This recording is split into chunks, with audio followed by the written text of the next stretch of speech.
April 15, 1943, 25,000 feet above the coast of France. Captain Robert Johnson of the 56th Fighter Group scanned the sky ahead, his hands tight on the controls of his Republic P-47 Thunderbolt. This was his first combat mission over occupied Europe, and the massive fighter around him felt both reassuring and vulnerable. 7 tons of American steel, powered by a 2,000 horsepower engine, armed with 850 caliber machine guns. The Germans called it Der Jug, the jug, mocking its bulbous fuselage that looked more like a flying milk bottle than a sleek fighter. German pilots had been radioing to each other in amusement since the P-47s first appeared over Europe weeks earlier. More fat Americans in their fat aircraft, they joked. Easy kills. They were about to learn how wrong they were. Within minutes, Johnson's squadron was engaged by Focke-Wulf 190s, some of the Luftwaffe's finest fighters, flown by pilots who'd been honing their skills since 1940. The German fighters were faster in a dive, more maneuverable at low altitude, and flown by veterans who'd destroyed hundreds of Allied aircraft. The dogfight was brief and brutal. Johnson found himself on the tail of an FW-190, squeezed his trigger, and watched his 8 machine guns, 4 per wing, each firing 850 rounds per minute, create a converging stream of bullets that struck the German fighter like a sledgehammer.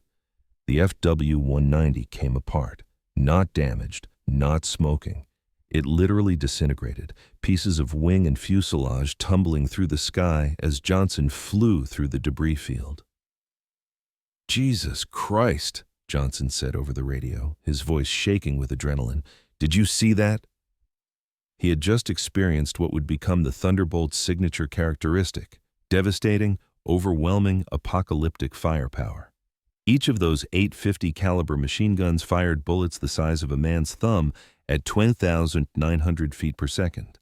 When all 8 converged on a target, they delivered 6,800 rounds per minute, over 100 bullets every single second.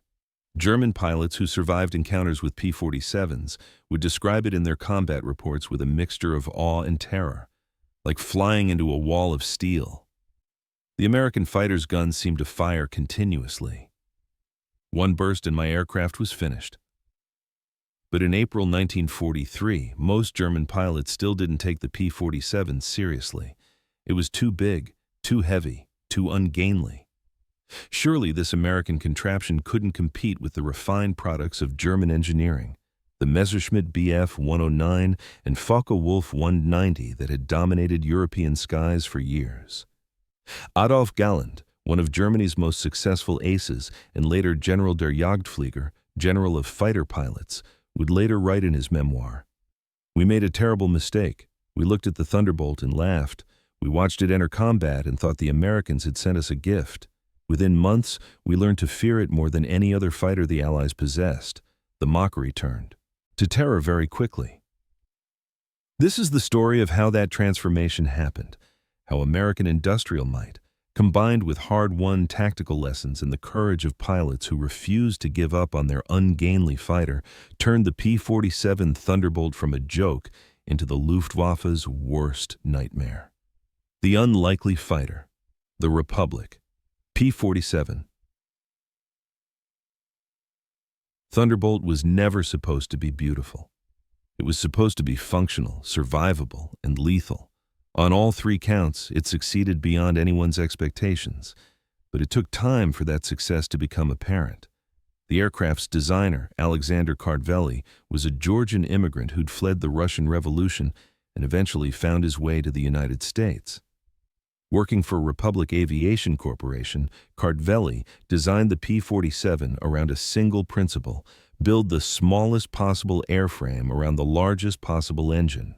That engine was the Pratt & Whitney R2800 Double Wasp, a massive 18-cylinder radial engine that produced 2,000 horsepower. Later variants would push that to 2,800 horsepower.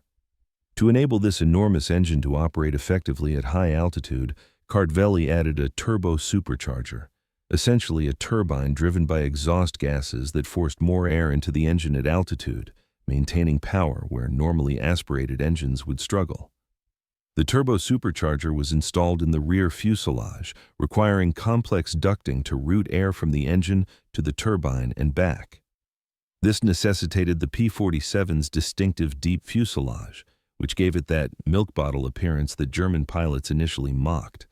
The result was an aircraft that weighed 12,500 pounds empty and up to 17,500 pounds fully loaded, nearly twice the weight of a Messerschmitt Bf 109. It had a wingspan of 40 feet 9 inches and was 36 feet long. By fighter standards, it was enormous.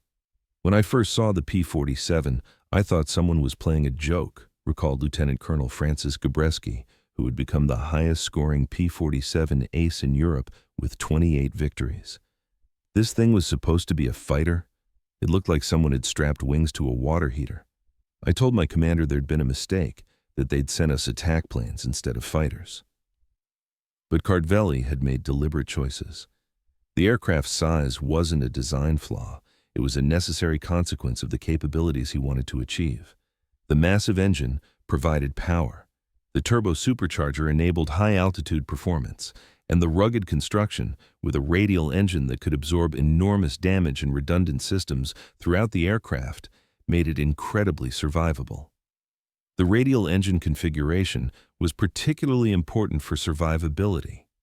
Unlike inline engines like those in the Bf 109 or P-51 Mustang, where a single hit to the cooling system could disable the engine, the P-47's radial engine had 18 cylinders arranged in 2 rows. Even if several cylinders were destroyed, the engine could continue running on the remaining cylinders. The massive engine also acted as a shield, protecting the pilot from frontal attacks. Behind the engine, the pilot sat in a cockpit surrounded by armor plate. The seatback was armored. Armor plate protected the pilot's head and sides. The windscreen was bulletproof glass. This protection added weight, about 250 pounds, but it saved countless lives.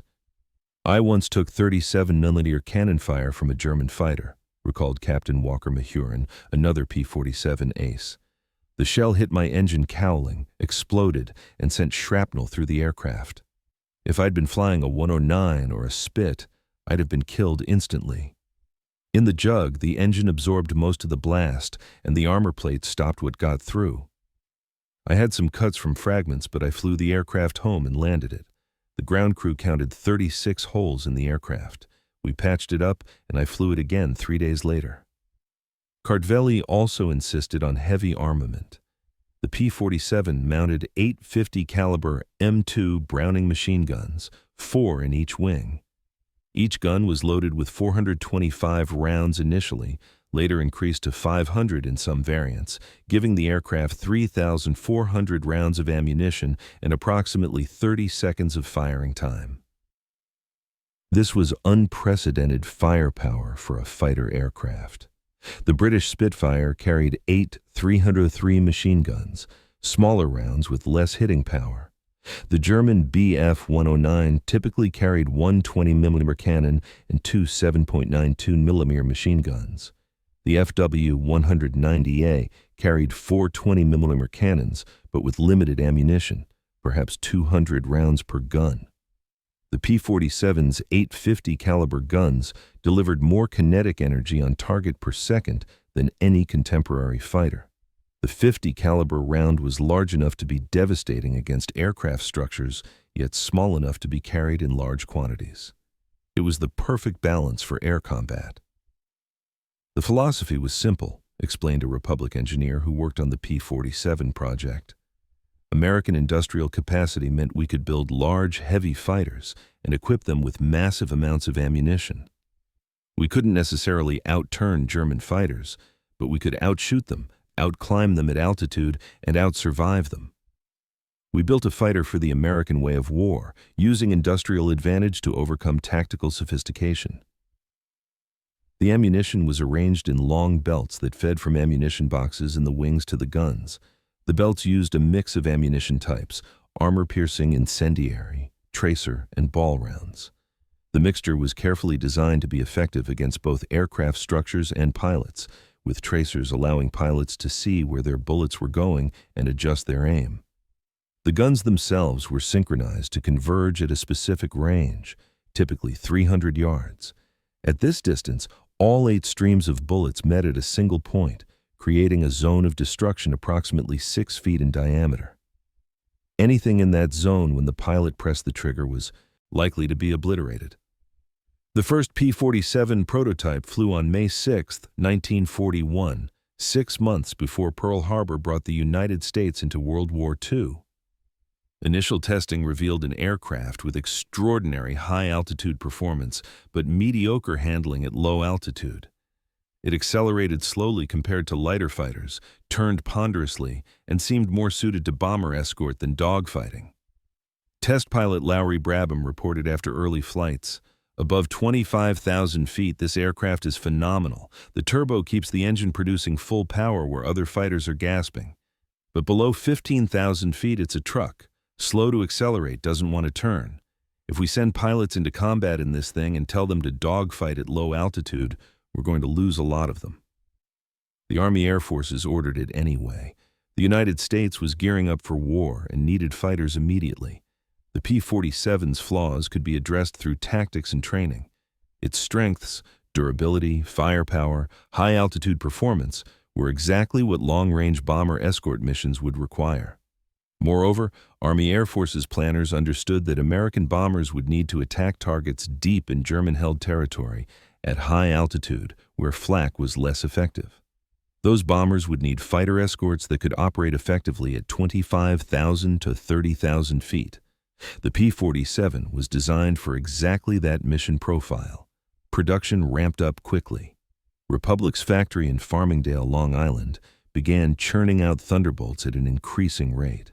The factory operated 24 hours a day, 3 shifts, 7 days a week. Workers, many of them women, as men were being drafted into military service, assembled the massive fighters on production lines inspired by automotive manufacturing techniques. Curtiss-Wright's Buffalo, New York plant was brought online for additional production. By 1943, P-47s were rolling off production lines at a rate of 1 aircraft every 90 minutes during peak production periods. This was American mass production at its finest, not building a few perfect aircraft, but thousands of good enough aircraft, reliable and maintainable, designed for mass production with interchangeable parts and standardized systems. A P-47 built in Farmingdale used the same parts and same specifications as one built in Buffalo. Any properly trained mechanic could maintain any P-47, regardless of where it was built. The Germans built beautiful fighters, noted an Army Air Forces logistics officer. Each one was a work of art, hand-fitted, unique. We built functional fighters. Each one was a product, mass-produced, standardized. The difference is you can't win a war with art. You win with products, with volume, with the ability to replace losses faster than the enemy can inflict them. We could lose 10 P-47s and have them replaced within a week. The Germans couldn't match that production rate. By early 1943, the first P-42 groups were arriving in England, preparing to enter combat over occupied Europe. 3 fighter groups initially received the Thunderbolt, the 4th, 56th, and 78th Fighter Groups. These units would be the proving ground for the aircraft, the place where its strengths and weaknesses would be revealed in the crucible of combat. The pilots who would fly them were a mix of experienced veterans transferred from other aircraft and fresh graduates of flying schools. Young men barely out of their teens who'd learned to fly in wide-open American skies and now faced combat against the world's most experienced Air Force. They looked at their massive new aircraft with uncertainty. Could this 7-ton monster really fight against the sleek, agile German fighters that had dominated European skies for 3 years? Lieutenant Quince Brown, who would later become an ace in the P-47, recalled his first impression. "I'd been trained in the P-40, which was a relatively small, nimble aircraft. When they showed me the P-47, I thought, there's no way I'm getting this thing off the ground, let alone fighting in it. It was huge. The cockpit was so high off the ground you needed a ladder to climb into it. Starting the engine was like starting a locomotive. The whole aircraft shook. The propeller was as tall as a man. I honestly thought the Army had made a terrible mistake." They were about to find out. First Blood, the disastrous debut. April 8, 1943, marked the P-47 Thunderbolt's combat debut over Europe. The 56th Fighter Group, based at Horsham St. Faith in England, flew their first mission, a fighter sweep over the occupied Low Countries, designed to attract Luftwaffe fighters and test the new American aircraft in combat. The mission was a disaster.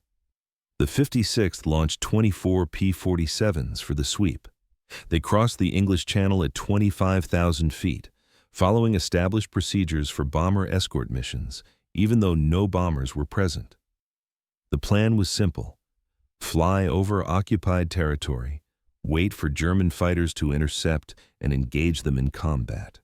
The German response was swift. Luftwaffe fighters from JG-26, Jagdgeschwader 26, one of the most experienced fighter wings in the German Air Force, scrambled to intercept. The German pilots, many of them veterans with years of combat experience, flew Focke-Wulf 190s, arguably the best fighter aircraft in the world at that time. The FW-190 was fast, heavily armed, extremely maneuverable, and flown by pilots who knew every trick in the book. When they encountered the P-47s, they immediately assessed the new American fighter: big, ungainly, probably slow to turn. They attacked with confidence. What followed was a brutal lesson in the differences between textbook tactics and real-world combat. The American pilots, trained in formation flying and standard fighter tactics, tried to maintain their formations while engaging the German fighters. This was a mistake. The P-47's size and weight made tight formation flying difficult, and maintaining formation restricted pilots' ability to maneuver. The German fighters, smaller and more maneuverable, easily broke through the American formations. They used classic tactics: attack from altitude with speed advantage, make a high-speed pass, zoom away before the Americans could respond, then set up for another attack. The P-47 pilots, still learning their aircraft's capabilities and limitations, tried to dogfight the way they'd been trained, turning, twisting, trying to outmaneuver their opponents. It didn't work. The FW-190s could turn inside the P-47s, could accelerate faster at medium altitude to 15,000, 20,000 feet, and were flown by pilots who could predict what the Americans would do because they'd fought hundreds of similar engagements. Lieutenant Colonel Hubert Zemke, commander of the 56th Fighter Group, watched helplessly as his formation disintegrated under the German assault. He tried to maintain unit cohesion, calling out warnings over the radio, but radio discipline broke down as individual pilots focused on survival. 3 P-47s were shot down. Lieutenant Colonel Armin Peterson bailed out over occupied Holland and was captured. Lieutenants James O'Brien and Robert Compton were killed when their aircraft were hit by cannon fire from FW-190s. Their P-47s, damaged and out of control, crashed into the Dutch countryside. 0 German fighters were destroyed. The Luftwaffe pilots returned to their bases jubilant, having downed 3 American fighters without loss. The returning P-47 pilots were shaken, their confidence in their new aircraft severely damaged. Several aircraft came back with battle damage: bullet holes in wings and fuselage, damaged control surfaces, shattered canopy glass. The pilots gathered for debriefing, and the mood was grim. "The crowd fighters ran circles around us," one pilot reported, his voice still shaky from adrenaline. "We couldn't turn with them, couldn't out-accelerate them below 15,000 feet. I put my aircraft through maneuvers that should have blacked me out, and the FW-190 on my tail just stayed there, casual as anything. If my wingman hadn't saved me, I'd be dead or captured right now." Another pilot added, "I got my guns on a 190 for maybe a second, got off a burst, but I don't think I hit him. Meanwhile, he was on me 3 different times, and I felt hits every time. I don't understand how this aircraft is supposed to fight the Krauts. They're better in every way except maybe straight-line speed at high altitude, and they're not going to let us fight at high altitude in straight lines." Colonel Zemke listened to these reports with a sinking feeling. He'd been given this aircraft, told it was the future of American fighter operations in Europe, and now his pilots were telling him it was inferior to what the Germans flew. But Zemke was an experienced officer and a thoughtful tactician. He knew there had to be a way to make the P-47 work. "Gentlemen," he said after listening to all the debriefing reports, "we're not going to give up on this aircraft. We lost this fight because we fought their way, on their terms. We tried to turn with them at medium altitude, which is where the FW-190 excels. We need to find what the P-47 does better than anything they have, and we need to exploit that advantage. We're going to figure this out." The news of the unsuccessful debut spread quickly through the American fighter community. Other P-47 groups preparing to enter combat heard about the losses. Pilots began requesting transfers to P-38 Lightning or P-51 Mustang groups. The Thunderbolt, many believed, was a death trap. German intelligence was monitoring Allied radio communications through signal intercepts and had agents in neutral countries who reported on morale and activities at British air bases. They noted the discontent among American P-47 pilots and compiled reports for Luftwaffe commanders. These intelligence summaries were circulated to Luftwaffe units with a clear message: the Americans have introduced a new fighter, the P-47 Thunderbolt. It is large and easy to identify by its distinctive radial engine and bulbous fuselage. Early combat results indicate it handles poorly at low and medium altitude and is inferior to our fighters in turning combat. Engage with confidence. This aircraft presents an opportunity for victories. Major Egon Mayer, a Luftwaffe ace with over 100 victories at that point, encountered P-47s on one of their early missions and filed a combat report that was widely circulated. The new American fighter is formidable in appearance but disappointing in performance. It cannot maneuver with our FW-190s or 109s at any altitude below 20,000 meters. 65,000 feet. He likely meant 20,000 feet. Its pilots seem poorly trained in combat tactics and maintain rigid formations that make them vulnerable to aggressive attacks. I anticipate this aircraft will provide many easy victories in the coming months. It appears the Americans have made a serious error in aircraft design, prioritizing armor and guns over performance.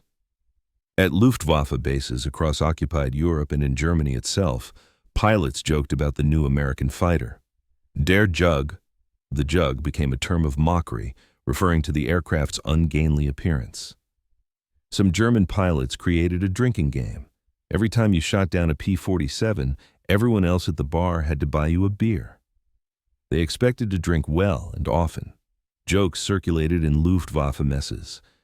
"How do you identify a P-47? It's the one that looks like someone tried to make a fighter plane out of a beer barrel." "What's the difference between a P-47 and a transport plane? The transport plane is faster." "Why do the Americans paint invasion stripes on their P-47s so their pilots can find them after they're shot down?" The mockery was merciless, and from the German perspective, justified by early combat results. The P-47 seemed to represent everything wrong with American aviation design, prioritizing brute force and durability over elegance and performance. It was the aerial equivalent of an American tank versus a German tank, bigger, heavier, but inferior in combat effectiveness. But some Luftwaffe pilots were more cautious in their assessments. Johannes Steinhoff, a highly experienced ace who would survive the war with 176 victories, encountered P-47s in April 1943 and wrote in his diary with more nuance. "Today we engaged the American Thunderbolts for the first time. My initial impression: the aircraft is clumsy at low altitude, and our FW-190s could outmaneuver it easily. We shot down 2, I believe, without loss to our staffel. However, I noticed 2 things that concern me. First, when we hit these aircraft, and we hit them many times, they did not fall easily. I put a long burst of cannon fire into one Thunderbolt from close range, saw strikes all along the fuselage and wing, and the aircraft did not catch fire or break apart. It continued flying, though smoking, and made it back toward England. One of our other pilots hit another American fighter with what should have been a killing burst, and that aircraft also survived. The American fighters can absorb tremendous damage. Second, when the Thunderbolt's guns fired, the effect was devastating. One of our pilots, Lieutenant Braun, made the mistake of remaining in front of a Thunderbolt too long. The American fired, and Braun's aircraft simply exploded. I have never seen such destructive firepower from a fighter aircraft. If the Americans learn to use this aircraft properly, if they develop tactics that exploit its strengths rather than expose its weaknesses, we may have a serious problem. Steinhoff shared his concerns with other experienced pilots in his unit, but many dismissed them. The evidence seemed clear. The P-47 was inferior, and combat results proved it. How could the Americans, with their industrial approach to warfare, their mass-produced aircraft and hastily trained pilots, compete with German tactical sophistication and years of combat experience? The Luftwaffe had been fighting continuously since 1939. Their pilots had learned their trade over Poland, France, Britain, Russia, and North Africa. They flew excellent aircraft, maintained by skilled ground crews, supported by a tactical doctrine refined through 4 years of war. The Americans were newcomers, enthusiastic but inexperienced, flying an aircraft that seemed designed by committee rather than by fighters who understood air combat. Surely the Thunderbolt would follow the same path as other failed American fighters, would be withdrawn from service or relegated to secondary duties, replaced by something more capable. They were wrong. But it would take several months of hard fighting, adaptation, and learning before the full extent of their error became clear. Learning the hard way. The weeks and months following the P-47's combat debut were brutal for the 56th Fighter Group and the other American units transitioning to the Thunderbolt. Losses mounted, pilots died, confidence eroded. The psychological pressure on pilots was immense. They were flying an aircraft many of them believed was inferior, facing an enemy with years of experience in proven aircraft. Between April and June 1943, the 3 P-47 groups in England, 4th, 56th, and 78th, lost 67 aircraft in combat. Victories were claimed, but many couldn't be confirmed. The kill ratio appeared to favor the Luftwaffe significantly. Morale among P-47 pilots was poor, but something else was happening beneath the surface of these discouraging statistics. The survivors were learning. They were analyzing what worked and what didn't, sharing information in debriefings, developing new tactics specifically suited to the P-47's unique characteristics. This learning process was facilitated by several factors. First, the American military culture encouraged after-action analysis and tactical innovation. Unlike some air forces where rigid doctrine dominated, American fighter squadrons held detailed debriefings after every mission, with pilots encouraged to speak freely about what they'd observed and experienced. Second, the 3 P-47 groups were in close contact with each other, sharing intelligence and tactical insights. A lesson learned by the 56th could quickly be passed to the 4th and 78th, and vice versa. Third, the American replacement system meant that new pilots were constantly arriving from the United States, and experienced pilots who were shot down and evaded capture or who finished their tour of duty and rotated home could share their experiences with training units, creating a feedback loop that improved pilot training. Colonel Hubert Zemke, commander of the 56th Fighter Group, was instrumental in the tactical evolution. Zemke was a brilliant officer who understood that success in war often came from adapting to circumstances rather than following prescribed doctrine. He convened regular meetings with his pilots, treating them not as subordinates to be ordered around, but as professionals whose insights mattered. "What are the P-47's strengths?" Zemke asked in one such meeting in May 1943. "Forget what it can't do. I don't care that it can't outturn a 109 at 10,000 feet. What can it do better than anything the Germans have?" The answers emerged gradually through discussion and analysis of combat reports. The P-47 was faster than any German fighter at high altitude. Above 25,000 feet, the turbo supercharger gave it a decisive speed advantage. Bf-109s and FW-190s, with normally aspirated engines, lost power significantly at altitude. The P-47 maintained full power. The P-47 could dive faster than any German fighter. Its weight, normally a disadvantage, became an advantage in dives. It could accelerate to speeds above 500 mph in steep dives, speeds that would cause control problems or structural failure in lighter German fighters. The P-47 could absorb incredible damage and keep flying. The radial engine. Redundant systems, Armor protection and rugged construction made it far more survivable than German fighters. Pilots who would have died in other aircraft walked away from damaged P-47s. The P-47's firepower was overwhelming. When those 850 caliber guns hit a target, the target died. 1 or 2 seconds of firing time was sufficient to destroy most enemy aircraft. The P-47 had excellent visibility from the cockpit. The bubble canopy, introduced in later variants, and high seating position gave pilots exceptional situational awareness. The P-47 had long range. With external fuel tanks, it could escort bombers deep into Germany, far beyond the range of early war fighters. Based on these strengths, Zemke and his pilots began developing new tactics. The doctrine that emerged was called boom and zoom. Not Zemke's term, but one that accurately described the technique. The principle was simple. Use altitude and speed, not maneuverability. Climb above the enemy. Dive on them from above and behind, attacking at high speed. Fire a short, accurate burst. Then use your diving speed to zoom back up to altitude before the enemy can respond. Never get into a turning fight. If an enemy gets on your tail, don't try to outturn him. Put the nose down, open the throttle, and dive away. He can't follow you in a high-speed dive, and you'll have enough speed to zoom back to altitude. This was a radical departure from traditional fighter doctrine, which emphasized maneuverability in turning combat. It required discipline, resisting the temptation to pursue damaged enemies at low altitude, maintaining altitude advantage even when it meant breaking off apparently winning engagements. The tactical revolution.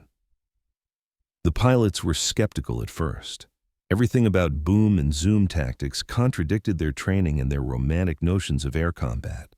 This wasn't the knight-like dueling they'd imagined, wasn't the graceful dogfighting depicted in movies and magazines. This was hit-and-run warfare, using the P-47 more like an aerial predator than a duelist. It felt like cheating, admitted Lieutenant Robert Johnson, who had become one of the P-47's highest-scoring aces with 27 confirmed victories. We'd been taught that real fighter pilots engaged in turning combat, that you proved your skill by outmaneuvering your opponent. What Colonel Zemke was teaching us felt like ambushing people, but I was alive, and some of the guys who tried to dogfight with 109s at low altitude were dead. So I decided I'd rather be a live ambusher than a dead knight. Zemke pushed his pilots hard to master the new tactics. He organized training sessions where P-47s practiced diving attacks on each other, learning the precise angles and speeds required. He emphasized discipline. The hardest part wasn't making the attack. It was breaking off and climbing back to altitude, even when a damaged enemy aircraft looked like an easy kill. The Germans want you to follow damaged aircraft. Down to low altitude, Zemke explained to his pilots. They know that's where their fighters have the advantage, so they'll use damaged aircraft as bait, hoping you'll follow them down where their friends are waiting. You have to resist that temptation. Make your attack, break off, climb back up. There will always be another target, but only if you survive. The results began showing by June 1943. P-47 victories increased while losses decreased. The pilots were learning to use their aircraft's capabilities, developing confidence in its durability, mastering the art of the high-speed diving attack. On June 26, 1943, the 56th Fighter Group scored its first significant victory using the new tactics. 8 P-47s, led by Captain Gerald Johnson, no relation to Robert Johnson, encountered a formation of FW-190s at 27,000 feet. The German fighters, operating at nearly their maximum altitude, were struggling for performance. The P-47s, in contrast, were in their element. Johnson led his flight in a diving attack from above. The Germans, accustomed to having altitude advantage over Allied fighters, were caught completely by surprise. Johnson got on the tail of an FW-190, fired a 2-second burst, and watched the German fighter explode. The other P-47s in his flight destroyed 2 more FW-190s in similar attacks. The remaining German fighters tried to engage in turning combat, but the P-47s refused to play that game. They climbed back to altitude, set up for another diving attack, and destroyed 2 more FW-190s. 5 German fighters destroyed, 0 P-47s lost. The combat report from this engagement was analyzed carefully by 8th Air Force Headquarters. Here was proof that the P-47, when properly employed, could dominate German fighters. The tactics developed by the 56th Fighter Group were distributed to other P-47 units with explicit instructions. This is how you fight in the Thunderbolt. But tactical doctrine alone wasn't enough. The pilots needed confidence in their aircraft's ability to protect them, needed to trust that the P-47's legendary toughness wasn't just propaganda. They would get that confidence through experience, often terrifying experience, as they learned firsthand just how much punishment a Thunderbolt could absorb and still bring them home. The Indestructible Fighter. On June 26, 1943, the same day as the 56th Fighter Group's successful engagement, Lieutenant Robert Johnson had an experience that would become legendary in P-47 lore, an experience that proved to every pilot in the European theater that the Thunderbolt was unlike any fighter they'd ever flown. Johnson was escorting B-17 bombers on a mission to destroy German industrial targets.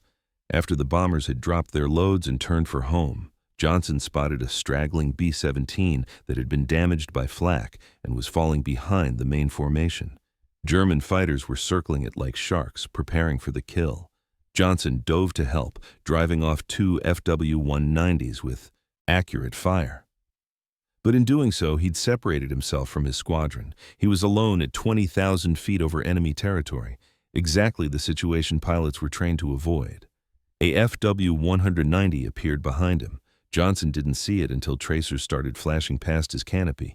He threw the P-47 into a steep dive, using his aircraft's diving speed to try to escape.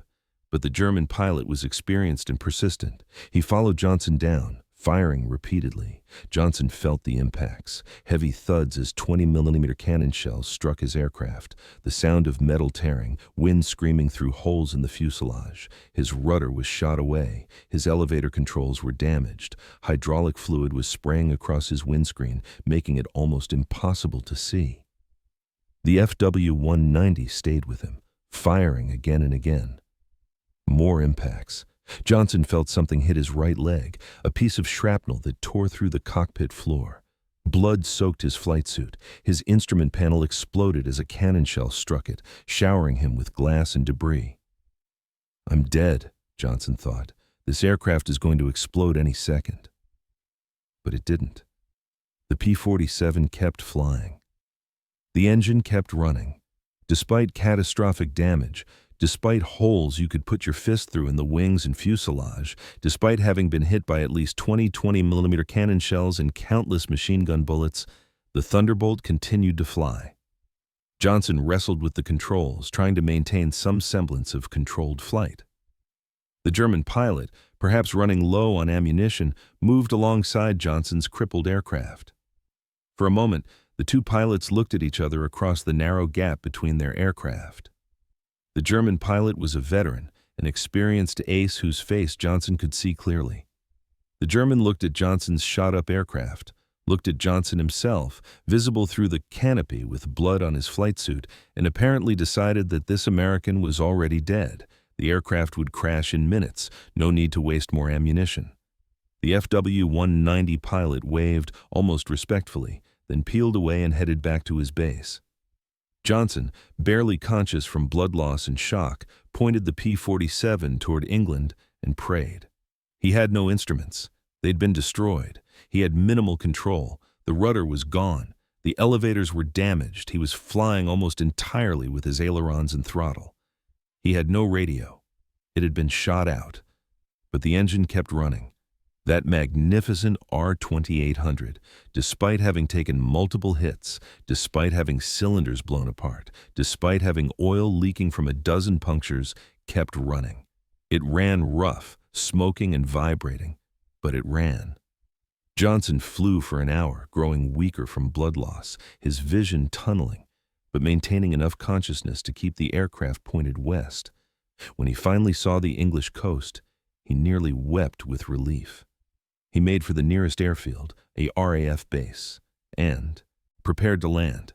The landing was terrible. With no rudder and damaged elevators, he had minimal control. The P-47 hit hard, bounced, veered off the runway, and finally stopped in the grass. Johnson sat in the cockpit, unable to move, until ground crew reached him and pulled him out.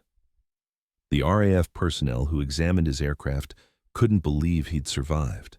They counted 21 confirmed 20mm cannon shell hits and over 200 machine gun bullet holes. The rudder was completely gone. Large portions of the tail were missing. The wings were holed in dozens of places. The fuselage looked like Swiss cheese. "No one survives this," an RAF mechanic said, staring at the wreckage. "This aircraft should have exploded, should have come apart in flight. How did you fly this thing home?" "I don't know," Johnson admitted. "I just know it kept flying. I kept asking it to fly, and it kept flying." Photographs of Johnson's aircraft were taken and circulated throughout the 8th Air Force. Fighter Command used the images in briefings, showing pilots exactly what the P-47 could survive. The message was clear. This aircraft will bring you home. Trust it, and it will protect you. Johnson's experience wasn't unique. It was just the most dramatic and well-documented example of a phenomenon P-47 pilots experienced repeatedly. The aircraft absorbed damage that would have destroyed any other fighter and kept flying. Lieutenant Walker Mahurin took a 37mm cannon hit, a shell designed to destroy tanks, that exploded in his engine cowling. The blast tore large holes in the engine, destroyed 3 cylinders, and sent shrapnel through the aircraft. Mahurin flew home on the remaining cylinders and landed safely. Lieutenant Quince Brown had his canopy shattered by cannon fire, his windscreen blown out, and control cables severed. He flew home using trim tabs to maintain control, landed with no flaps and minimal control authority, and walked away. Captain Fred Christensen took fire that destroyed his left horizontal stabilizer completely. The aircraft should have been uncontrollable, but the P-47's massive vertical stabilizer and rugged construction kept it stable enough for Christensen to nurse it back to England. Stories like these spread through the fighter community. Pilots who had been skeptical about the P-47's ungainly appearance began to understand. This aircraft was built to survive, built to bring pilots home, built to absorb punishment that would kill pilots and other fighters. After a while, we started calling it the Jug ourselves, recalled Francis Gabreski, but we didn't mean it as an insult anymore. A Jug is tough, solid, reliable. It protects what's inside it. That's what this aircraft did for us. It was ugly, sure, but it was beautiful to us because we knew it would protect us. German pilots began noticing the change. In June and July 1943, Luftwaffe intelligence officers interviewed pilots who had engaged P-47s and compiled reports noting a disturbing pattern. The American fighters were not going down easily. "We hit them repeatedly, and they continue flying," one report noted. "We expend ammunition that should destroy the aircraft, and it flies home." The American fighter's construction appears far more robust than our own aircraft. Another intelligence summary stated, "Pilots report that killing a Thunderbolt requires sustained fire or a direct hit to critical areas, cockpit or engine. Body hits, even multiple body hits with 20mm cannon, often do not bring the aircraft down. This is affecting our pilots' confidence. They expend ammunition on an American fighter, believe it destroyed, then see it flying home to England." The psychological impact on Luftwaffe pilots was significant. There's something deeply demoralizing about shooting at an enemy who refuses to fall, about watching your bullets and cannon shells strike home and seeing the target continue fighting. It creates doubt, makes pilots hesitate, causes them to expend more ammunition than they should on individual targets. Moreover, the P-47's survivability meant that American pilots were learning faster than they were dying. In other aircraft, the learning curve for new pilots was steep and deadly. Inexperienced pilots made mistakes, got shot down, and died before they could learn from their errors. But in P-47s, pilots could make mistakes, take damage, and still survive to learn from the experience. The Jug was a great trainer, Johnson later reflected. It kept you alive long enough to learn how to fight. In my first few missions, I made every mistake a pilot could make. I got bounced, got shot up, flew into situations I shouldn't have been in. In a Spit or a 109, I'd have been killed on my third or fourth mission. In the Jug, I survived long enough to get good. This survivability advantage meant that American pilot experience was accumulating rather than being constantly depleted. By late summer 1943, the average experience level of P-47 pilots was increasing, while the Luftwaffe, engaged in combat on multiple fronts, losing experienced pilots steadily, was being forced to commit less experienced pilots to combat. The combination of improving American tactics, increasing pilot experience, and the P-47's legendary toughness was starting to shift the balance of air combat over Europe. The firepower revelation. While American pilots were learning to survive and exploit their aircraft's strengths, they were also learning to fully utilize the P-47's most devastating capability, its firepower. The 850 caliber machine guns, when properly employed, created what pilots described as a wall of lead that nothing could survive. But maximizing this firepower required understanding harmonization, ammunition loads, and firing techniques. Harmonization referred to the convergence of the gun streams. The 8 guns, 4 in each wing, were aimed to converge at a specific distance from the aircraft. Early P-47s had their guns harmonized to converge at 300 yards, creating a point of maximum destruction at that range. However, combat experience revealed that 300 yards was often too far for maximum effectiveness. At that range, the bullet spread was too wide, allowing enemy aircraft to slip between the streams. Pilots began requesting that their guns be harmonized at 200 to 250 yards, creating a tighter, more destructive pattern. At 250 yards, all 8 guns converged in a circle about 4 feet across, explained Lieutenant Mahurin. If you got a target in that circle and pulled the trigger, the concentration of fire was incredible. I shot at a 109 from about 200 yards, fired for maybe 1 second, and the entire cockpit section just disappeared in a cloud of debris. The pilot never had a chance to bail out. It wasn't even a kill, it was an obliteration. Ammunition loading also mattered. The 50 caliber Browning M2 could fire several types of ammunition: armor-piercing, AP, armor-piercing incendiary, API, tracer, and ball rounds. The standard load was a mixture, typically loaded in a pattern like this: API, tracer ball, AP, API. The armor-piercing incendiary rounds were particularly effective against aircraft. When these rounds struck, they penetrated the target's skin, then ignited inside the aircraft, often starting fires or detonating fuel tanks. The tracers allowed pilots to see where their bullets were going and adjust their aim, though tracers also made the shooter visible to the enemy. Ground crews could customize ammunition loads based on pilot preferences. Some pilots wanted more tracers for better aiming. Others wanted fewer tracers to remain less visible. Some wanted maximum armor piercing for engaging heavily armored German fighters. Others preferred more incendiary rounds for setting aircraft on fire. "I liked a heavy load of API rounds," recalled Captain Gerald Johnson. "I figured if I hit something, I wanted it to burn. Fire is what really kills aircraft. Structural damage might bring them down eventually, but fire kills them immediately. More API meant more chance of fire." The rate of fire from 850 caliber guns was approximately 6,800 rounds per minute combined, or about 113 rounds per second. This meant that a 1-second burst put 113 half-inch bullets into a relatively small area. A 2-second burst, which was typically the maximum recommended firing time to avoid overheating the guns, put 226 bullets on target.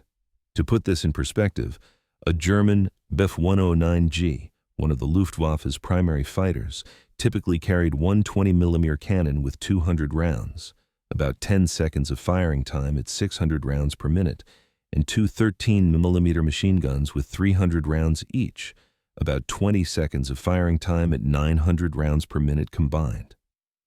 While the 20mm cannon shells were more destructive per hit, the Bf 109 pilot had far less total firepower available. If he missed with his cannon fire, which was easy to do as the 20mm shells were slow and had significant drop at range, he had limited opportunity for follow-up shots before his ammunition was exhausted.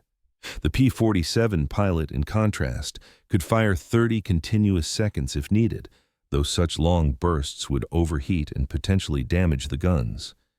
In practice, pilots fired in short bursts, half-second to 2-second triggers, which meant they could engage 15 to 60 different targets before running out of ammunition. This abundance of ammunition changed pilot psychology. German pilots with limited ammunition had to be very selective about when they fired. They had to get close, had to be certain of a hit, couldn't afford to waste ammunition on low-probability shots. This made them more cautious, more hesitant. P-47 pilots with abundant ammunition could be more aggressive. They could fire at longer ranges, could take speculative shots, could spray bullets to suppress enemy aircraft even if they weren't getting direct hits. I once fired at a 109 from about 400 yards, too far for accuracy, recalled Lieutenant Brown. I didn't expect to hit him, but I figured if I could put some bullets near him, he might break off his attack on my wingman. I fired a quick burst, maybe a second, and to my surprise, I got hits. Probably only 2 or 3 bullets connected, but that was enough to damage his engine. He had to break off. In a 109, I never would have taken that shot. I couldn't afford to waste ammunition. In the Jug, I could afford to take chances. Combat camera footage from P-47s, studied after the war, revealed just how devastating the concentrated firepower could be. When all 8 guns hit a target simultaneously, the effect was catastrophic. Wings came off, tails separated, cockpits disintegrated, engines exploded. German pilots who survived encounters with P-47s consistently reported shock at the American aircraft's firepower. Oberleutnant Heinz Nocke, a Luftwaffe ace who flew Bf-109s defending Germany, wrote in his diary after an encounter in July 1943, "The American Thunderbolt's armament is terrifying. I attacked a Thunderbolt from behind and slightly below, believing I had an easy kill. The American pilot did something unexpected. He rolled inverted and fired his guns while upside down. I was directly in his line of fire. The stream of bullets was like nothing I've experienced. I saw tracers, many tracers, but for every tracer I could see, I knew there were 3 or 4 bullets I couldn't see. The sound was incredible, a roaring, ripping sound as the bullets passed near my aircraft. Several hit. I felt and heard the impacts. By pure luck, nothing critical was damaged, but I was thoroughly shaken. If he had held his fire for just 1 more second, I would be dead. The Thunderbolt's firepower is the most frightening thing I have encountered in this war." Another German pilot, whose name was redacted from the combat report, but whose testimony was captured in Luftwaffe intelligence files, stated, "We were told the American fighters could not compete with our aircraft. This is not true. The Thunderbolt is extremely dangerous. If you make one mistake, if you remain in front of this fighter for even 2 seconds, you die. I have seen comrades, destroyed so quickly they had no chance to react. The Thunderbolt does not damage aircraft, it destroys them." By August 1943, Luftwaffe intelligence had compiled enough combat reports to issue a revised tactical bulletin to German fighter pilots. The document, marked secret and distributed to fighter wings across Europe, represented a significant shift in how the Luftwaffe viewed the P-47. The American P-47 Thunderbolt must be engaged with caution. Do not underestimate this aircraft based on its ungainly appearance. While it handles poorly at low altitude and can be defeated in turning combat below 4,000 meters, 13,000 feet, it is extremely dangerous at high altitude and in diving attacks. The P-47's armament is its primary threat. 8 heavy machine guns provide devastating firepower. Avoid remaining in front of a Thunderbolt. If you must attack from the rear, make your pass quickly and break away immediately. Do not attempt to engage in prolonged combat. The P-47 is extremely resistant to damage. Multiple cannon hits are often required to bring this aircraft down. Do not assume a P-47 is destroyed because you have hit it. Confirm destruction by visual observation of crash or pilot bailout. If engaged by P-47s with altitude advantage, do not attempt to climb to their level. Force combat below 4,000 meters where you maintain maneuverability advantage. If a P-47 dives on you, brake turn immediately. Do not attempt to outdive this aircraft. The P-47 appears to be the Americans' primary long-range escort fighter. Its numbers are increasing. Expect to encounter this aircraft on all bomber escort missions. This document represented a complete reversal from the initial assessment of the P-47 as an easy target. The mockery had ended. German pilots were being explicitly warned to treat the Thunderbolt as a serious threat. But the transformation wasn't complete yet. The P-47 was proving itself in combat, yes, but it still had limitations. It was still slower than German fighters at low altitude, still less maneuverable, still dependent on tactics that required discipline and training. What the P-47 needed, what would complete its transformation from respected opponent to genuinely feared nightmare, was a technical innovation that would eliminate many of its remaining weaknesses. That innovation came in early 1944, and it shocked the Luftwaffe. The paddle blade revolution. Throughout 1943, as P-47 pilots and Luftwaffe fighters fought for control of the skies over Europe, engineers at Republic Aviation and Curtiss-Wright were working on improvements to the Thunderbolt. One of the most significant was a new propeller design. The original P-47s used standard 3-blade or 4-blade propellers with relatively narrow blades. These propellers were adequate, but didn't fully exploit the massive power of the R-2800 engine. Engineers understood that a propeller with wider blades, what became known as paddle blades, could convert more horsepower into thrust. The physics were straightforward. A propeller blade is essentially a rotating wing. Wider blades have more surface area and can push more air, generating more thrust. The challenge was designing blades that were strong enough to handle the stress while being aerodynamically efficient. Curtiss-Wright developed the solution, the Curtiss Electric 4-blade paddle blade propeller. Each blade was significantly wider than previous designs, with a distinctive spade-like shape that gave the propeller its paddle blade nickname. Initial testing of the new propeller on a P-47D showed dramatic improvements.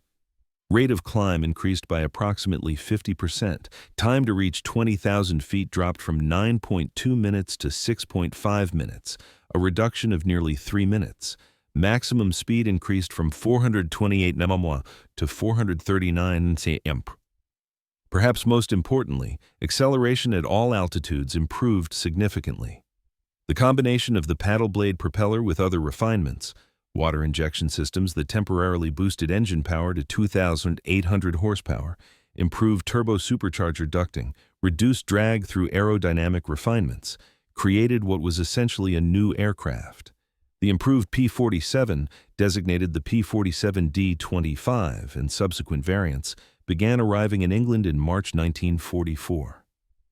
Pilots who'd been flying earlier models were excited about the improvements, but they didn't fully understand how much difference the new propeller would make until they flew the aircraft in combat. Lieutenant Colonel Francis Gabreski, by then an experienced ace with multiple kills, took up one of the first paddle blade P-47s for a combat mission in late March 1944. His reaction was immediate and enthusiastic. "This isn't the same aircraft. The climb rate is incredible. We're at 25,000 feet before the Germans even realize we're there. Acceleration is like nothing I've experienced. I can keep up with 109s and 190s in a climb now, something that was impossible before. This changes everything."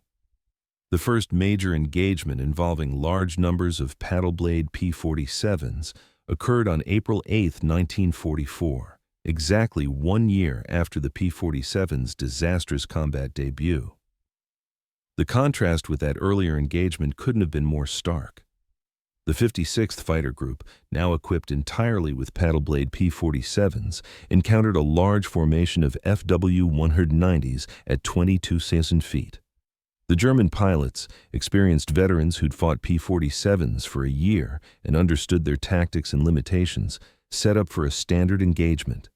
They attempted to force the P-47s into turning combat at medium altitude, where German fighters had traditionally held the advantage. But the new P-47s didn't behave like the old ones. They climbed rapidly, establishing altitude advantage. They accelerated quickly when diving, building speed. Faster than German pilots expected, they maneuvered more aggressively than earlier models. The 56th Fighter Group destroyed 13 German fighters in that engagement without loss. The Germans, accustomed to a certain level of performance from P-47s, found themselves facing aircraft that were faster, climbed better, and handled more responsively than what they'd encountered before. "We thought we understood the Thunderbolt," recalled Major Gunther Rahl, who participated in this engagement as a squadron commander. "We had developed tactics specifically for fighting this aircraft. Then, suddenly, without warning, the aircraft changed. It climbed like our fighters, accelerated like our fighters. Combined with its traditional advantages, durability, firepower, high-altitude performance, it became truly formidable. This was when we realized the Americans were not just copying German designs or producing adequate fighters. They were innovating, improving, adapting. The Thunderbolt of April 1944 was a completely different proposition from the Thunderbolt of April 1943. Word of the improved P-47 spread quickly through the Luftwaffe. Pilots who'd learned to exploit the aircraft's weaknesses found those weaknesses significantly reduced or eliminated. The psychological impact was substantial. Throughout spring and early summer 1944, the improved P-47s dominated the skies over Europe. Allied pilots were not just holding their own, they were winning decisively. The kill ratios shifted dramatically in favor of the Allies. German fighter losses mounted while American losses declined. By D-Day, June 6, 1944, the Allied air forces had established near-total air superiority over the invasion beaches, thanks in large part to P-47s that prevented Luftwaffe fighters from interfering with the landings. German ground forces, accustomed to having at least contested control of the air, found themselves operating under skies dominated by Allied aircraft. And the P-47, which had begun as a clumsy bomber escort, revealed yet another capability: ground attack, from fighter to fighter bomber. The P-47's transformation into a highly effective ground attack aircraft was somewhat accidental. The aircraft had been designed as a bomber escort, an air superiority fighter. But several characteristics made it naturally suited for ground attack. It was tough enough to survive ground fire, had enough firepower to devastate ground targets, and could carry significant bomb loads. The first experiments with P-47s carrying bombs occurred in late 1943. Engineers calculated that the aircraft's sturdy construction could handle external stores, bombs attached to underwing hardpoints. Initial testing used 500-pound bombs with 2 bombs carried under the wings. The results exceeded expectations. The P-47 could carry the bombs without significant performance degradation, could dive steeply to deliver them accurately, and its 8 machine guns provided devastating strafing capability after the bombs were dropped. By early 1944, P-47s were regularly carrying bombs on combat missions. Some carried 2 500-pound bombs. Others carried 1 500-pound bomb and 2 smaller bombs. Some carried clusters of smaller bombs designed to spread over wide areas. But it was in ground attack missions supporting the D-Day invasion and subsequent advance through France that the P-47 truly proved its worth as a fighter bomber. On June 6, 1944, P-47s flew hundreds of sorties over the Normandy beaches, attacking German positions, destroying artillery emplacements, strafing troops and vehicles. Throughout the day, a continuous stream of thunderbolts roared over the battlefield, their distinctive sound, a deep, rumbling roar from the R-2800 engine, becoming a constant presence. German soldiers trapped in bunkers and defensive positions described the psychological terror of the P-47 attacks. The sound alone was frightening, that deep thunder that gave the aircraft its name. Then came the bombs, the strafing runs, the relentless assault from the air.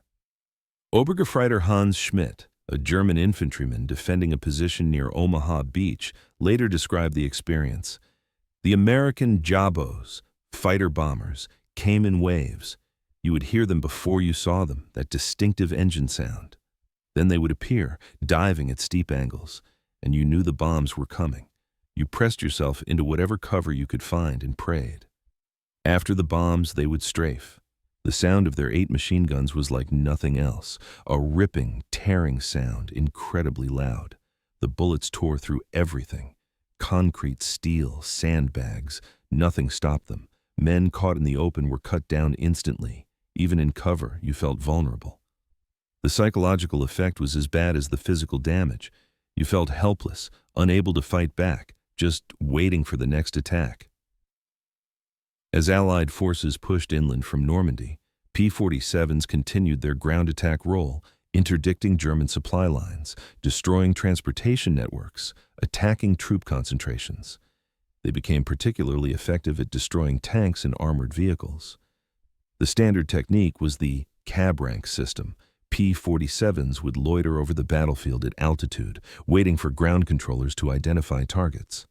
When a target was designated, a tank, a fortified position, a troop concentration, the P-47s would dive down, attack, then climb back to altitude to await the next target assignment. This system was devastating to German armored forces. Tanks that had been nearly invulnerable to infantry weapons could be destroyed by P-47s using bombs, rockets, or even just machine gun fire. The .50 caliber bullets couldn't penetrate tank frontal armor, but they could penetrate engine decks, destroy tracks, kill exposed crew members, and damage vision devices. Moreover, the psychological effect on tank crews was severe. Tankers are accustomed to feeling relatively safe inside their shrias. Armor protected from most weapons, but against air attack, that armor provided little comfort. Tank crews learned to fear the distinctive thunder of approaching P-47s, learned that when they heard that sound, they needed to abandon their vehicles immediately if possible. German soldiers developed what they called Jabo fever, a psychological condition characterized by constant anxiety about air attack, hypervigilance toward aircraft sounds, and tendency to panic when aircraft appeared. The condition affected combat effectiveness significantly, with soldiers spending excessive time in cover, hesitating to move during daylight, and suffering from stress-related exhaustion. The Americans owned the sky, recalled Lieutenant Werner Mulders, a German tank commander who fought in France in summer 1944. We could only move at night, could only operate under cover. During the day, if we heard aircraft, any aircraft, we abandoned our tanks and took cover. The Jabos, especially the Thunderbolts, were everywhere. They destroyed more of our tanks than American ground forces did. Not just destroyed, obliterated. I saw a Panzer IV take a direct hit from a 500-pound bomb. The turret was blown 20 meters away. The hull was upside down. There was nothing left but wreckage. Even when they didn't hit us directly, the constant attacks wore us down. We couldn't rest, couldn't move freely, couldn't operate as an effective fighting force. The psychological pressure was immense. Some men simply broke, refused to get back in their tanks, had to be relieved from duty. This was the power of the American Jabos, not just the physical destruction they caused, but the psychological dominance. The numbers tell the story. By the summer of 1944, the P-47 Thunderbolt had established itself as one of the most effective aircraft of World War II. The statistics from this period reveal the extent of its dominance and the transformation from mocked newcomer to feared adversary. Between April 1943 and May 1945, P-47s operating in the European theater destroyed 372 enemy aircraft in aerial combat. This was more than any other American fighter type in Europe, surpassing even the more celebrated P-51 Mustang. The kill-to-loss ratio was approximately 4.6 to 1. For every P-47 lost in air combat, German fighters were destroyed at a rate of 4.6 to 1. But these aerial victories, impressive as they were, represented only part of the P-47's contribution. The aircraft's role as a fighter-bomber proved equally important. P-47s destroyed or damaged 86,000 railway cars, 9,000 locomotives, 6,000 armored fighting vehicles, tanks, tank destroyers, armored cars, 68,000 trucks, countless other military vehicles, artillery pieces, and installations. These numbers are staggering. To put them in perspective, the German railway system, which was critical to moving supplies and troops, was effectively crippled by continuous P-47 attacks. By late 1944, German commanders reported that rail Transportation in France and Western Germany had become so unreliable due to air attack that ground movement of supplies and reinforcements had slowed to a fraction of normal capacity. General der Panzertruppen Friedrich von Mellenthin, a German armor commander who fought on both the Eastern and Western fronts, wrote in his memoir, "The difference between fighting the Russians and fighting the Americans was primarily air power.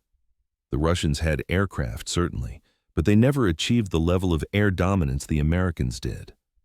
On the Western Front, from mid-1944 onward, we operated in an environment of total enemy air superiority. The American Jabos, particularly the Thunderbolts, made daylight movement almost impossible and attrited our forces continuously." The production numbers for the P-47 were equally impressive. Republic Aviation and Curtiss Wright produced 15 Sun P-47 Thunderbolts between 1942 and 1945. At peak production in 1944, aircraft were rolling off assembly lines at a rate of over 650 per month, more than 20 aircraft per day. This production achievement represented American industrial might at its finest. The factories operated around the clock, with 3 shifts of workers. The workforce included thousands of women, Rosie the Riveters, who assembled the massive fighters with the same precision and quality as their male counterparts. The manufacturing process was highly systematized. Parts were standardized and interchangeable. Subassemblies were built in separate facilities and shipped to final assembly plants. Quality control was rigorous. Every aircraft underwent extensive testing before being accepted by the military. "We built P-47s the way Ford built cars," explained a Republic Aviation production manager. "Not one at a time, but in quantity, with standardized processes and interchangeable parts. Any P-47 could use parts from any other P-47. Any mechanic trained on one P-47 could maintain any P-47. This wasn't craftsmanship, it was manufacturing, and that's what won the war." This manufacturing approach contrasted sharply with German aircraft production. German fighters were often built in small batches, with variations between production runs. Parts weren't always interchangeable. Maintenance was more complex. Production numbers, while substantial, never matched American output. Moreover, American production was geographically secure. The factories building P-47s were in New York, safe from enemy attack, with reliable supply chains and stable workforces. German factories were increasingly subjected to Allied bombing, forced to relocate underground, disrupted by supply shortages and labor problems. The result was a war of attrition the Luftwaffe couldn't win. Germany could produce excellent aircraft and train skilled pilots, but they couldn't replace losses as quickly as they were occurring. The Americans, producing aircraft in overwhelming numbers and training replacement pilots in safe training facilities, far from combat, could absorb losses and still increase their strength. By the end of 1944, there were over 100 P-47s operating in the European theater. More Thunderbolts than the Luftwaffe had fighters of all types on the Western Front. The numerical superiority, combined with qualitative advantages in pilot training and aircraft capability, created a situation where German fighters were simply overwhelmed. The aces and their stories. While statistics tell the story of the P-47's overall success, individual pilot experiences reveal the human dimension of this transformation from mockery to mastery. Colonel Francis "Gabby" Gabreski became the top-scoring P-47 ace in Europe with 28 confirmed victories. He would add 6.5 more in the Korean War, flying F-86 Sabres. Gabreski's career illustrated the learning curve P-47 pilots experienced and the evolution of tactics. Gabreski flew his first combat mission in the P-47 in January 1943 and initially struggled with the aircraft. "I couldn't get the hang of it," he recalled. "I'd been trained in conventional dogfighting tactics, and the P-47 didn't dogfight conventionally.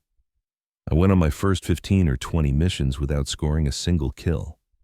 I was getting frustrated, thinking maybe I wasn't cut out for this."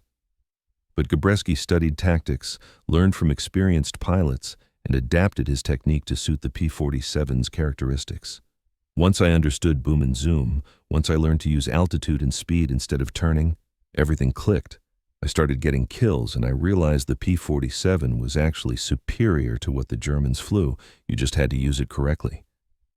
Gabreski described his typical engagement.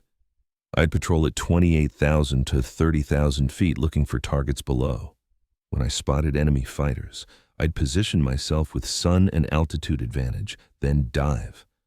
I'd build up tremendous speed, often over 450 mph, and make a high-speed pass through the enemy formation. I'd pick a target, get him in my gun sight, fire a burst, then zoom back to altitude before his friends could react. The whole attack took maybe 10 to 15 seconds. If I killed my target, great. If I just damaged him, that was fine too. I'd set up for another pass. The key was never getting slow at low altitude where German fighters could outturn me. On July 5, 1944, Gabreski scored 3 victories in a single mission, bringing his total to 28. He was scheduled to return to the United States shortly afterward, his combat tour complete. But on July 20, 1944, on what was supposed to be his final mission, Gabreski made a mistake.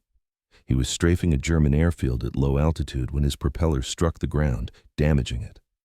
Unable to maintain altitude, he crash-landed in German-held territory and was captured. He spent the remainder of the war as a prisoner of war, surviving harsh conditions in German POW camps. Despite this inglorious end to his European combat career, Gabreski's achievements demonstrated what was possible in a P-47 for a pilot who mastered the aircraft and tactics. Lieutenant Robert Johnson, whose survival of 200-plus bullet holes has already been described, finished the war with 27 confirmed victories.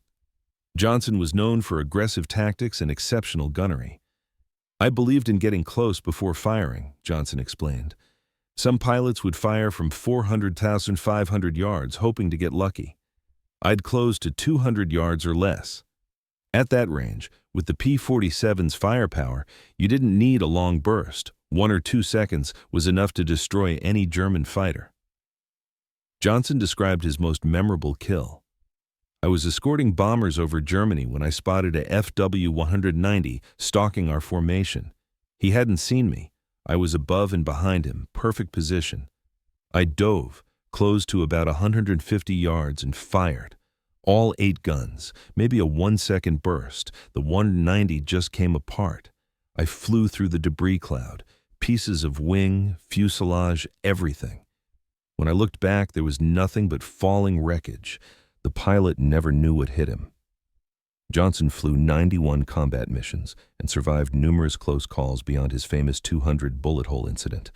He attributed his survival to the P-47's toughness.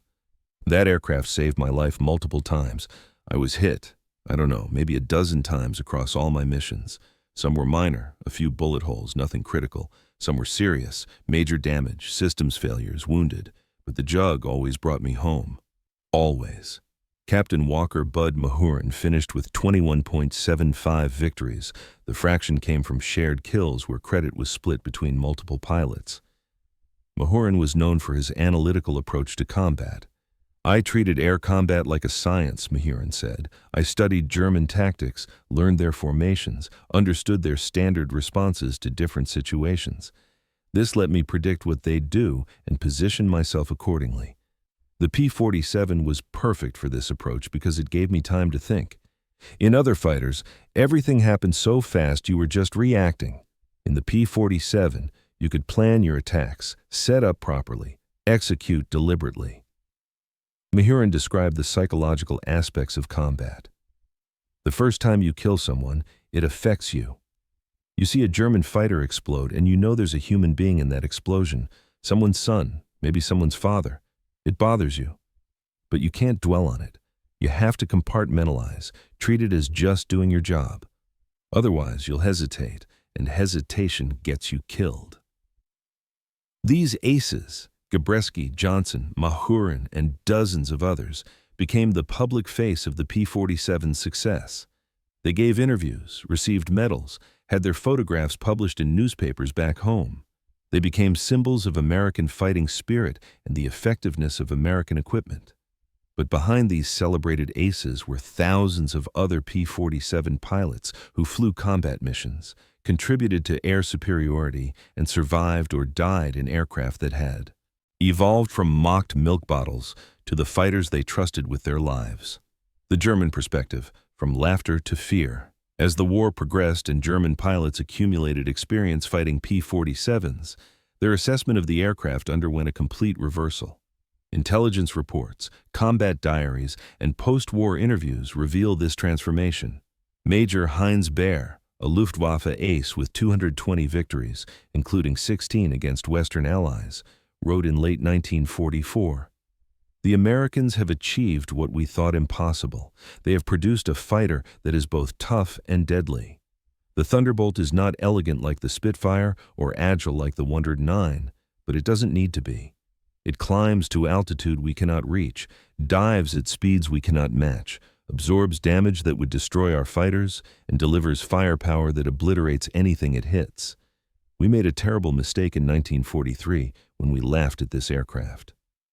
Adolf Galland, who as General der Jagdflieger had overall responsibility for Luftwaffe fighter operations, wrote candidly in his post-war memoir about the impact of American fighters, particularly the P-47. "We underestimated American aircraft design philosophy. We Germans built fighters that were technically sophisticated, emphasizing performance and maneuverability. The Americans built fighters that were industrially sophisticated, emphasizing durability and firepower. In the short term, our approach seemed superior. Our fighters could outperform American fighters in many respects, but in the long term, the American approach proved decisive. The Thunderbolt exemplified this philosophy. It was not the best performing fighter in any single category. Our FW-190 could turn tighter at low altitude. The Spitfire was more graceful. Even the Russian Yak-9 was lighter and more nimble. But the Thunderbolt was good enough in all categories, and superior in the categories that mattered most: survivability, firepower, high-altitude performance, and most critically, it could be mass-produced. By 1944, we were facing 1,000 or more Thunderbolts over Germany.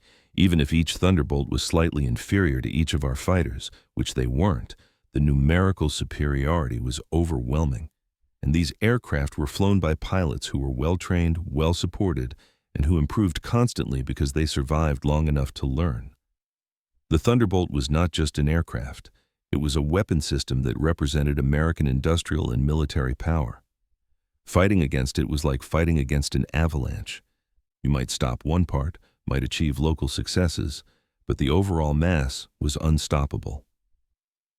Individual German fighter pilots expressed similar sentiments, often with a mixture of respect and resignation.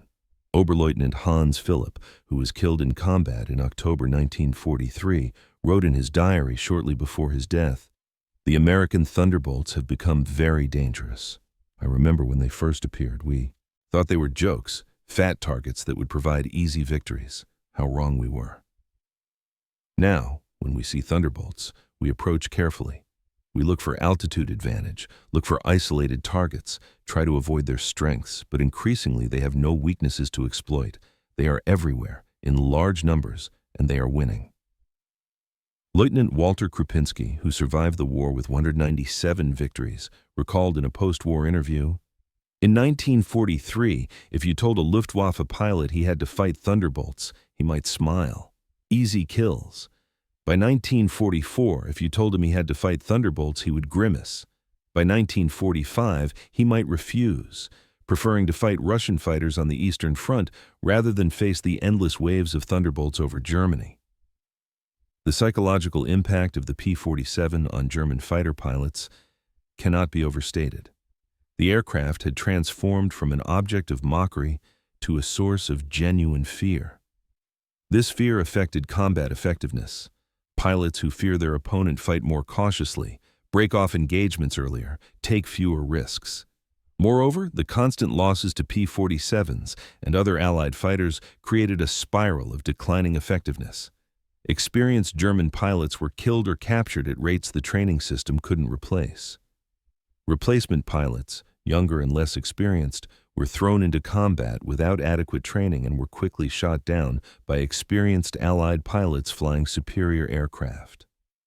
By late 1944, the average Luftwaffe fighter pilot had perhaps 52 to 100 hours of flight training before entering combat. Their American opponents often had 300-plus hours of training, plus combat experience accumulated over months of operations.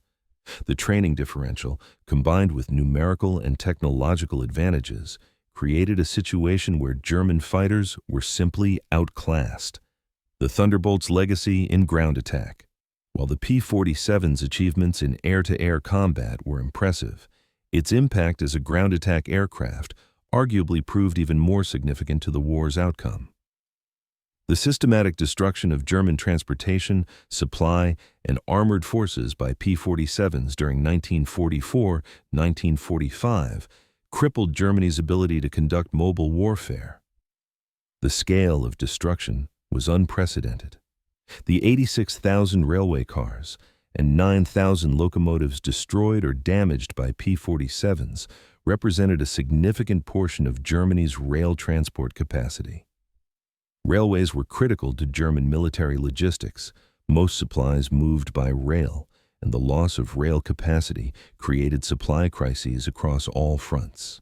General der Panzertruppen Hasso von Manteuffel, who commanded the 5th Panzer Army during the Battle of the Bulge in December 1944, later testified, "The greatest handicap we faced was not enemy ground forces but enemy air power. The American Jabos made all movement during daylight impossible. We could only move supplies and troops at night, and even night movement was dangerous. The shortage of fuel, ammunition, and supplies during the Bulge offensive was directly attributable to the destruction of our transportation network by enemy fighter bombers, primarily Thunderbolts." The destruction of 6,000 German armored fighting vehicles by P-47s was equally significant. Tank production was one of Germany's highest industrial priorities, consuming enormous resources. Each tank lost to air attack represented hundreds of hours of labor, critical materials like steel and specialized alloys, and trained crew members, resources Germany increasingly could not replace. Moreover, the constant threat of air attack forced German armored units to operate defensively.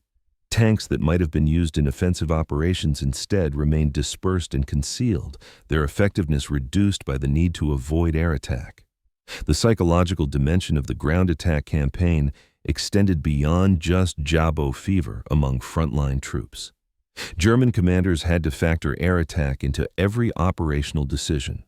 Offensives had to be timed for weather that grounded Allied aircraft. Troop concentrations had to be dispersed. Supply movements had to occur at night.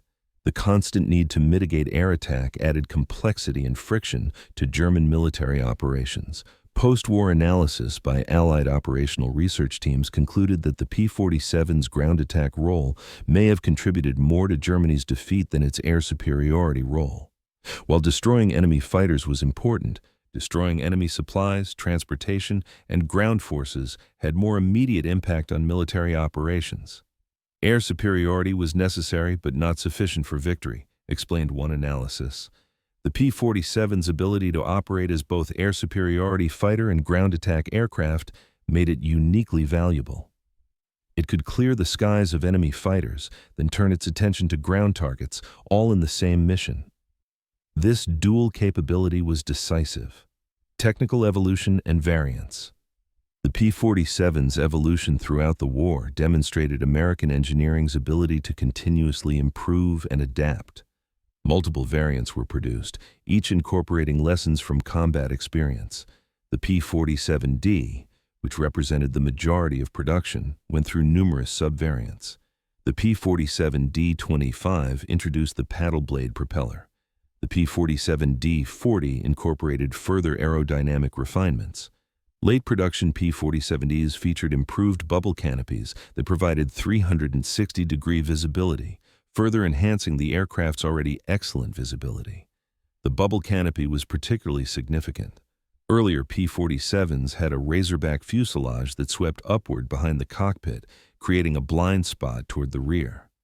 The bubble canopy eliminated the razorback, replacing it with a clear plastic canopy that bulged upward, giving the pilot unobstructed rearward visibility.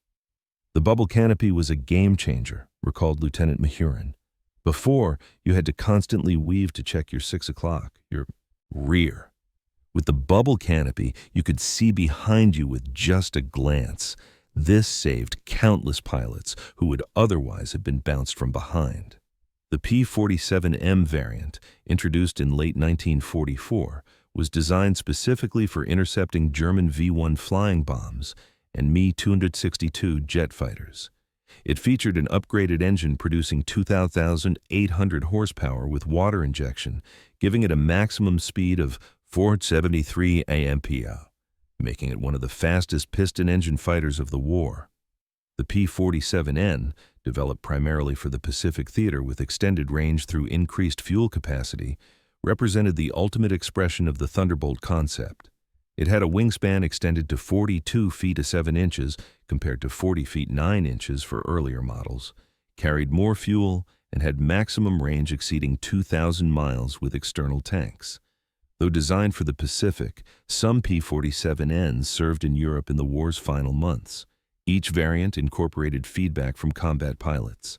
Republic Aviation maintained close contact with combat units, sending engineers to bases in England to interview pilots and maintenance crews, learning what worked and what needed improvement.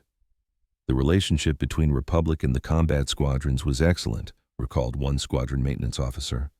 When we identified a problem, a system that failed frequently, a component that needed strengthening, we could report it directly to Republic engineers, and they'd work on solutions. Changes would appear in later production aircraft remarkably quickly.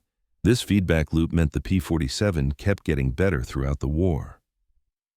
This continuous improvement contrasted with German aircraft development, which was increasingly fragmented and disconnected from frontline needs.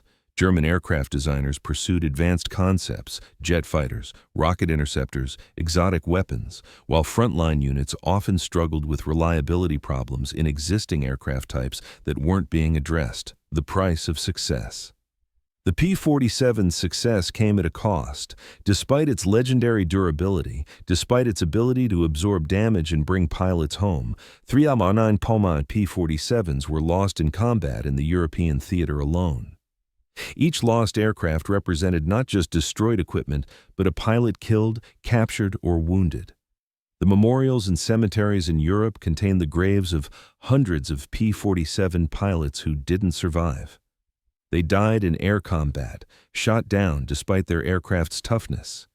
They died in ground attack missions, hit by flak at low altitude. They died in accidents, training flights that went wrong, mechanical failures, weather-related crashes.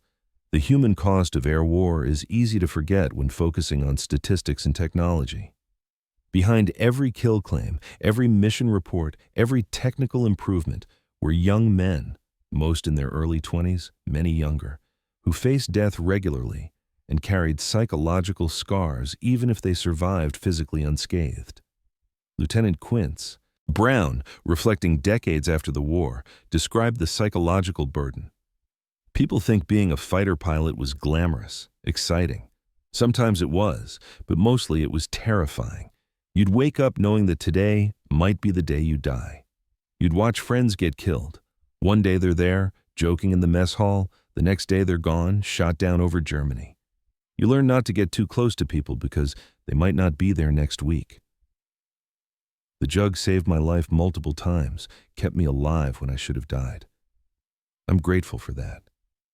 But I also remember the guys who didn't make it home, even in jugs. The aircraft was tough, but it wasn't invincible. Good men died in good aircraft because war doesn't care how good your equipment is. Post-traumatic stress, though not called that at the time, affected many combat pilots. The constant stress of combat, the fear, the experience of killing and nearly being killed left psychological marks that many carried for the rest of their lives. I had nightmares for years after the war, admitted Robert Johnson in a late-life interview. I'd dream about being in combat, about being hit, about aircraft exploding. Sometimes I'd dream about the German pilots I'd killed. I'd see their faces, wonder who they were, what their lives were like. The war ended in 1945, but the psychological war continued for decades. The price of air superiority, the price of the P-47's success, was paid in trauma and loss that extended far beyond the immediate casualties of combat. The final accounting. When World War II ended in May 1945, the P-47 Thunderbolt's combat record spoke for itself. In less than 3 years of combat operations, the aircraft had transformed from a derided newcomer to one of the most effective fighters of the war. The transformation was complete. The flying milk bottle that German pilots had mocked in 1943 had become the fighter they feared most by 1945. The aircraft that seemed doomed to failure in its disastrous combat debut had proven itself in the crucible of aerial warfare. The statistics told part of the story. 3,752 enemy aircraft destroyed in aerial combat, 4.6 to 1 kill ratio, 86,000 railway cars destroyed, 9,000 locomotives destroyed, 68,000 trucks destroyed. These numbers represented the quantifiable impact of the P-47 on the war's outcome. But the full story included intangibles that statistics couldn't capture: the psychological impact on German forces, the confidence it gave American pilots, the deterrent effect it had on German operations, the air superiority it helped establish that made D-Day and subsequent operations possible. These contributions were real, but unquantifiable. General Dwight D. Eisenhower, Supreme Allied Commander in Europe, wrote in his memoir, "The P-47 Thunderbolt was one of the weapons that won the war. Its contributions to both air superiority and ground attack were decisive. The aircraft demonstrated that American industrial capability, combined with pilot courage and tactical innovation, could overcome any enemy. The Thunderbolt was more than a fighter aircraft. It was a symbol of American power and determination." Air Chief Marshal Sir Arthur Tedder, Eisenhower's deputy, was more direct. "The Americans built fighters the way they built everything else, big, tough, and in enormous quantities. The Thunderbolt wasn't pretty, but it worked. In war, working is more important than beauty." Post-war, many P-47s continued serving in various air forces around the world.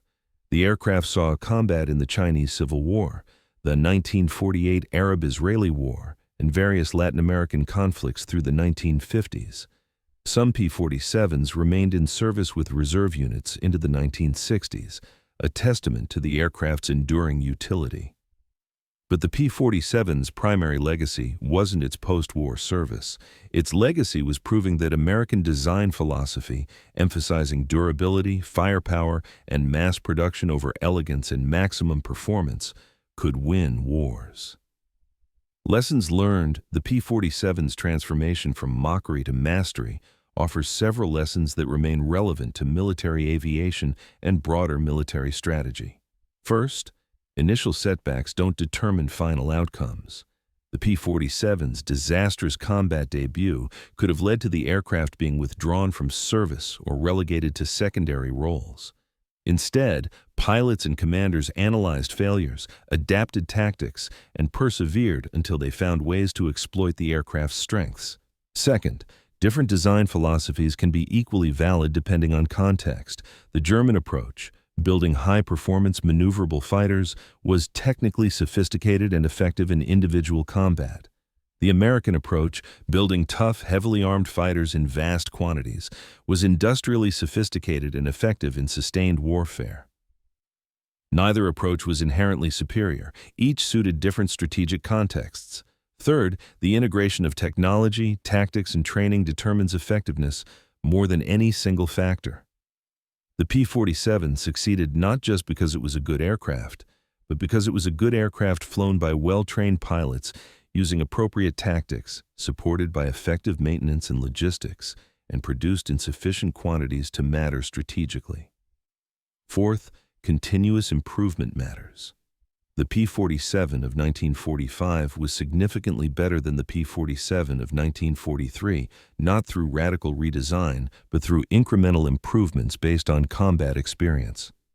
Organizations that learn and adapt outperform those that remain static. Finally, perception and reality can diverge significantly in warfare.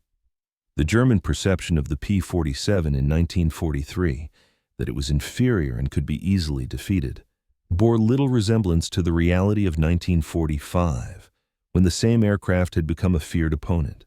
Being able to accurately assess enemy capabilities, adjusting assessments based on new information, and avoiding overconfidence, based on initial success, are critical to military effectiveness.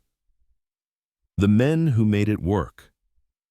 The P-47's success wasn't just about the aircraft, it was about the people. The designers who created it, the factory workers who built it, the mechanics who maintained it, and especially the pilots who flew it in combat. These pilots, young men mostly in their early 20s, some even younger, faced death regularly and carried on anyway. They learned to master an aircraft that initially seemed unmanageable. They developed tactics that exploited strengths and minimized weaknesses. They fought through fear and exhaustion and loss to establish air superiority over Europe. They weren't superhuman. They were ordinary Americans, farm boys from the Midwest, city kids from New York, Southerners, Westerners, from every background and region. They made mistakes, felt fear, sometimes wanted to quit. But they kept flying, kept fighting, kept learning. "We weren't heroes," insisted Francis Gabreski decades after the war. "We were just guys doing a job. A dangerous job, sure, but a job nonetheless. The real heroes were the guys who didn't make it home, who died doing this job. We survivors, we just got lucky." But luck alone doesn't account for what these men accomplished. Skill mattered, courage mattered, determination mattered, and the aircraft they flew, the big, bulky, powerful P-47 Thunderbolt, mattered. Epilogue: the Thunder fades. By the jet age, the P-47 was obsolete. Jet fighters flew faster, climbed quicker, operated at higher altitudes. The era of the piston-engine fighter had ended, and the Thunderbolt, despite its wartime glory, couldn't compete with jets. The last P-47s in American military service were retired in the mid-1950s. Some went to museums, some were sold to foreign air forces, some were scrapped. The distinctive thunder of the R-2800 engine, once a constant presence over European battlefields, faded into memory. Today, only a handful of airworthy P-47s remain, maintained by warbird collectors and aviation museums. They appear at air shows, demonstrating for modern audiences what this aircraft could do, providing a tangible connection to a war that grows more distant with each passing year. When these aircraft fly, spectators often comment on their size, their sound, their presence. The P-47 doesn't look like a modern fighter. It looks blocky, heavy from another era, which, of course, it is. But for those who know the history, who understand what this aircraft accomplished and what it represented, the P-47 remains magnificent. It represents American industrial power, pilot courage, tactical innovation, and the transformation from underdog to victor. The Germans who laughed at the flying milk bottle in 1943 learned to fear the thunder in 1944. Their laughter turned to respect, then to dread, as the big American fighter proved itself again and again in combat. From mockery to terror in less than 2 years.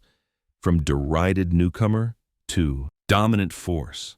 From dare jug spoken with contempt to the jug spoken with pride. This is the story of the Republic P-47 Thunderbolt, the fighter that proved American power, pilot skill, and industrial might could overcome any obstacle and transform ridicule into respect through sheer effectiveness in combat. The thunder has faded now, but the legacy remains. Final reflections. In the hierarchy of World War II fighters, the P-47 Thunderbolt occupies a unique place. It was never the fastest. The P-51 Mustang was faster. It was never the most maneuverable. The Spitfire turned tighter. It was never the most celebrated. The Mustang and Spitfire captured public imagination more completely.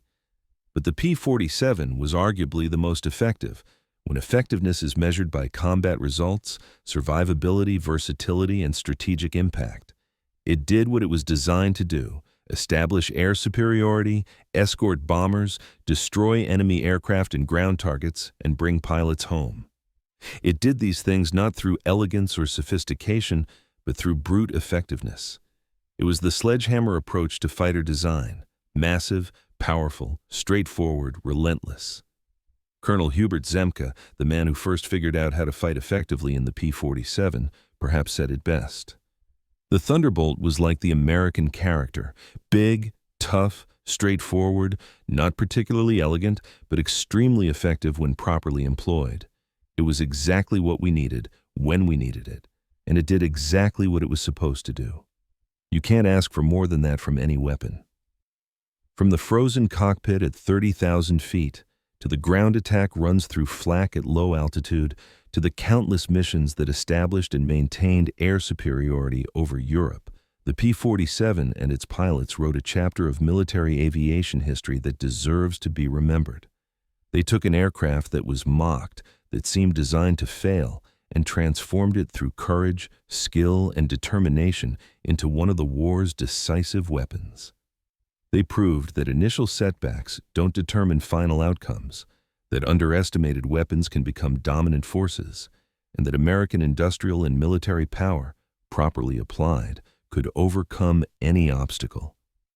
The Luftwaffe learned this lesson the hard way.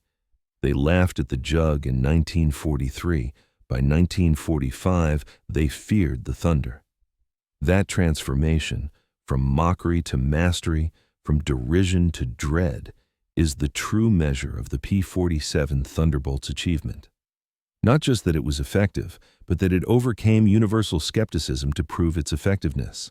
Not just that it won, but that it won against opponents who initially believed it couldn't possibly succeed. In the skies over Europe, in the combat between American Thunderbolts and German fighters, a question was answered. Could American industrial philosophy compete with German tactical sophistication? Could mass-produced, tough, straightforward designs defeat refined, high-performance, tactically elegant ones? The answer was yes, decisively yes. The P-47 Thunderbolt proved it, mission after mission, kill after kill, from April 1943 to May 1945. The Germans mocked the flying milk bottle. The milk bottle destroyed them. That is the legacy of the P-47 Thunderbolt, the fighter that transformed mockery into terror through the application of American power, pilot courage, and unrelenting effectiveness in combat. The Thunder has faded, but the lesson remains. Never underestimate the big, ugly, straightforward fighter that just keeps coming, keeps fighting, keeps winning.